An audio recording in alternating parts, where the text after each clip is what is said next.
முதல் முறையாக மோடியை காரி துப்பிய பாஜக தலைவர்கள். பேர் அதிர்ச்சியில் மோடி.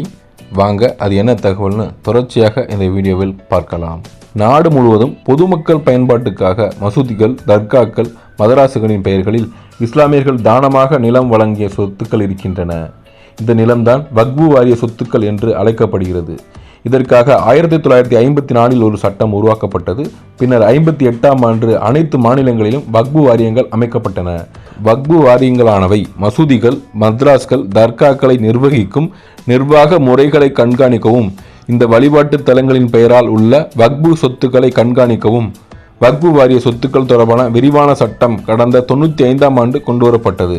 இந்த சட்டத்திலும் 2013ஆம் ஆண்டு அப்போதைய காங்கிரஸ் தலைமையிலான ஐக்கிய முற்போக்கு கூட்டணி திருத்தம் கொண்டு வந்தது என்பது குறிப்பிடத்தக்கது. இதன் அடிப்படையில் தான் வக்ஃபு வாரியம் செயல்பட்டு வருகிறது. இந்த நிலையில்தான் வக்ஃபு வாரிய சட்டத்தில் சில திருத்தங்கள் செய்ய மத்திய அரசு முடிவு செய்துள்ளது. 44 திருத்தங்களை செய்ய ஒன்றிய அரசு ஒப்புதல் அளித்து இருக்கிறது. வக்ஃபு வாரியத்தில் முஸ்லிம் பெண்கள் இடம்பெறுதல், முஸ்லிம் அல்லாதவர்கள் நிர்வாகிகளாக இடம்பெறுவதற்கு வழிவகை செய்யப்பட்டுள்ளது.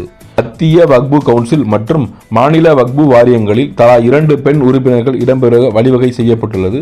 மேலும் மத்திய வக்ஃபு கவுன்சிலில் ஒரு மத்திய அமைச்சர், 3 எம்பிக்கள், முஸ்லிம் அமைப்புகளை சேர்ந்த 3 பிரதிநிதிகள் உள்ளிட்டோர் இடம்பெற வேண்டும் போன்ற சரத்துக்கள் இதில் இடம்பெற்றுள்ளன. வக்ஃபு வாரிய சொத்துக்கள் முறைப்படுத்துவதே இந்த சட்டத்திருத்த மசோதாவின் முக்கிய நோக்கம் என்று தெரிவிக்கப்பட்டுள்ளது. இந்த மசோதா இன்று லோக்சபாவில் தாக்கல் செய்யப்பட்டுள்ளது. காங்கிரஸ், சமாஜ்வாடி, திரிணாமுல் காங்கிரஸ் உள்ளிட்ட பல எதிர்க்கட்சிகள் மசோதாவிற்கு கடும் எதிர்ப்பு தெரிவித்து வருகின்றன. வக்ஃபு வாரிய சட்டத்திருத்த மசோதாவை நாடாளுமன்ற நிலைக்குழு பரிசீலனைக்கு அனுப்ப வேண்டும் என்றும் எதிர்க்கட்சிகள் கோரிக்கை விடுக்கின்றன.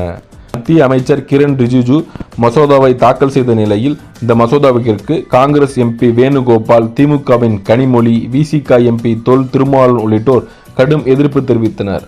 அதேவேளையில் இந்த மசோதாவிற்கு பாஜகவின் கூட்டணி கட்சியான தெலுங்கு தேசமும் நிதிஷ்குமாரின் ஐக்கிய ஜனதாதள கட்சிகளும் வரவேற்பு தெரிவித்துள்ளன என்பது குறிப்பிடத்தக்கது. அதேவேளையில் ஆந்திராவின் ஜெகன்மோகன் ரெட்டியின் கட்சிக்கு ஒய்எஸ்ஆர் காங்கிரஸ் கட்சி மசோதாவிற்கு எதிர்ப்பு தெரிவித்துள்ளது. கடந்த காலங்களில் மத்தியில் ஆளும் பாஜகவிற்கு பல்வேறு சொத்துக்களை நிறைவேற்ற ஜெகன்மோகன் ரெட்டியின் ஒய்எஸ்ஆர் காங்கிரஸ் ஆதரவு தெரிவித்திருக்கிறது. ஆனால் முதல் முறையாக ஜெகன்மோகன் ரெட்டி கட்சி பாஜக கொண்டு வந்த மசோதாவிற்கு எதிர்ப்பு தெரிவித்துள்ளது இதுவே முதல் முறையாக பார்க்கப்படுகிறது.